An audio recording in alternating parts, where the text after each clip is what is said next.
Jack Ebling here with Dan Kilbridge at club level of Spartan Stadium after Mark Dantonio's pre-spring practice press conference.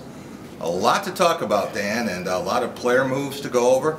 Very interesting spring for an 11-2 team. Yeah, you look at the depth chart, I mean, quite a few surprises on there as far as some of the personnel goes. A few injuries, guys who are going to miss spring practice with off-season surgery. And then you get into what happened with a couple guys who have had disciplinary action, Deion Sims, Brian Linthicum, Max Bulla. So a lot to go over for us in these next few minutes here.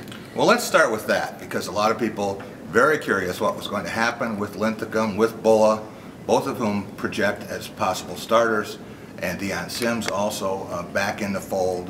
Mark Dantonio saying that he had fulfilled all of his obligations, done everything asked of him as a team member and judicially.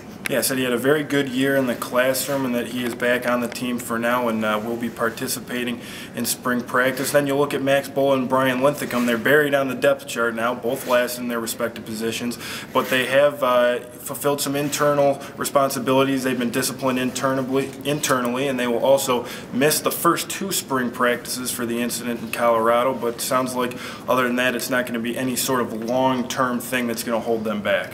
Well, there's usually internal discipline that we don't find out about or doesn't become public for the most part. And in this case, I'm sure there were sanctions. There were things that Bulla and Linthicum had to do that you wouldn't normally want to do in a March morning.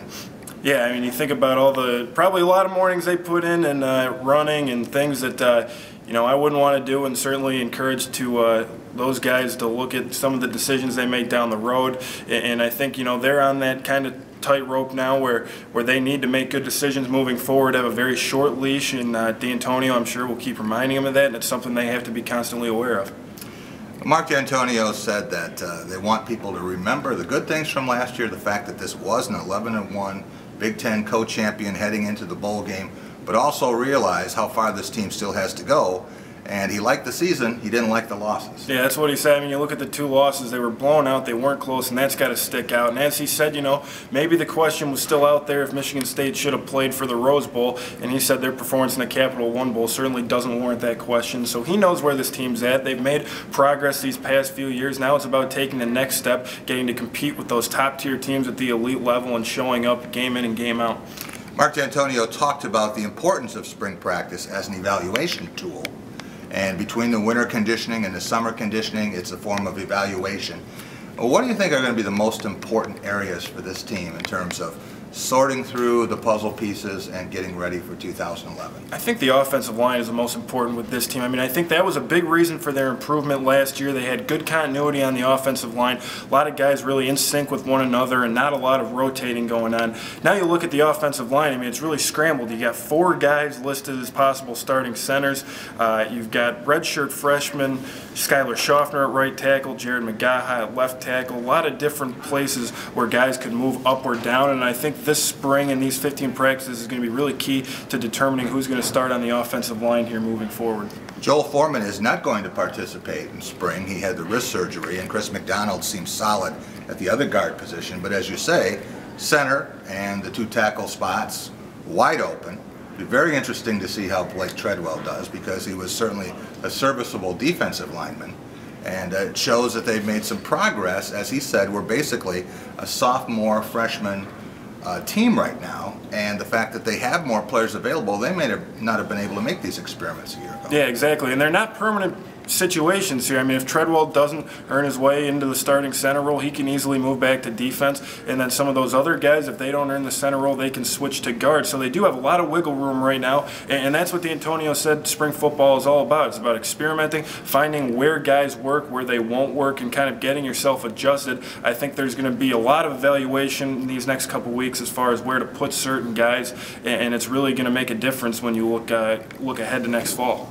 Of all the players that are going to be evaluated very carefully this spring, I think Tony Lippett is one who stands out. Dantonio again saying he's too good a player to sit on the bench.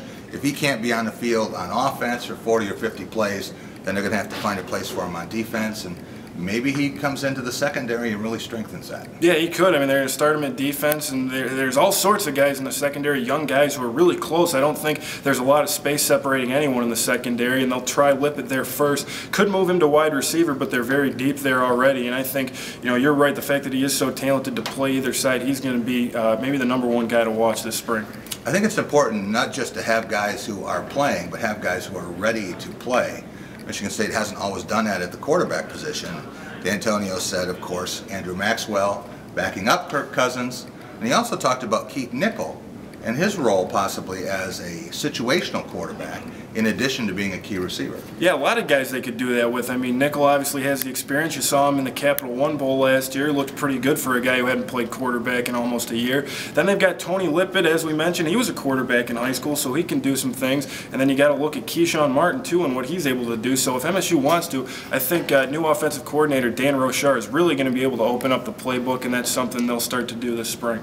Well, and you mentioned Dan Rochar. That's very key as well. I think when you have Terrence Samuels coming in as a receivers coach, Rochar as a new offensive coordinator, is going to have to be a lot of things worked out there too. And they have to hit the ground running. It isn't long before that Youngstown State game.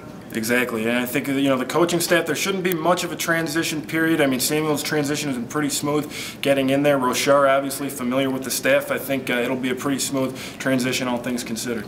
A lot to watch, a lot to follow, and we'll be back with you throughout the spring. Jack Ebling and Dan Kilbridge here at Spartan Stadium for Spartan Tailgate and 24/7 Sports.